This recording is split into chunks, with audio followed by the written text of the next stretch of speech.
হুমায়ুন কবিরের গোপন ভিডিও ফাঁস।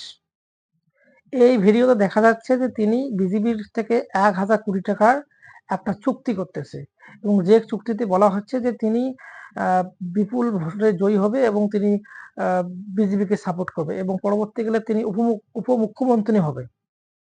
দেখুন সেই ভিডিও। ये कहना है कि ये जो मुस्लिम लोग हैं इनको तो आपको गुमराह करना है ना? इसको आपको कुछ हद तक जाके इसको बेवकूफ भी बनाना पड़ेगा। अगर आप बेवकूफ नहीं बनाएंगे तो वो उनका पास चला जाएगा। तो ये आपका पॉलिसी क्या है? पॉलिसी ऐसा ही है। देखिए मैं उनको भी बोला, सुरेंद्र जी को बोला, मेरा पास पैसा चाहिए।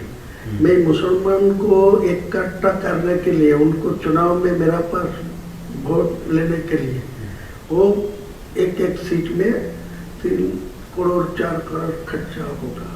वो जो टीएमसी वाला जो है सत्ता में है वो पैसा ज्यादा नहीं देते, लेकिन आज के दिन में जो नया नया मेरा এরপরও আপনারা বিশ্বাস করবেন রাজনীতির নেতা वो सब शिक्षित কোন নেতা ভালো আছে होगी, स्वच्छ আপনারা চিন্তা করে দেখেন।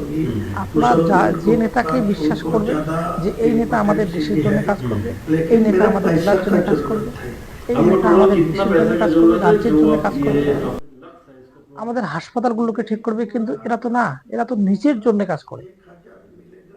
এরা কিভাবে ভবিষ্যতে কিভাবে বড় ধনী হবে, এরা কিভাবে ভবিষ্যতে টাকার পর টাকার উপরে বেশি বেশি থাকবে, এরা কিভাবে মানে নিজেকেই উন্নতি করার জন্য ব্যস্ত এই সমস্ত নেতা। এরা সমাজের উন্নতি কখনোই চায় না। যদি উন্নতি চাইতো তাহলে আজকে এই ধরনের ভিডিও সামনে প্রকাশ হতো না। আজকে একটার পর একটা ভিডিও, কোন নেতার ভিডিও নেই আমাদের। যদি আপনারা বলেন যে বিজেপির নেতা ভালো, তা বিজেপির নেতাও ভালো না।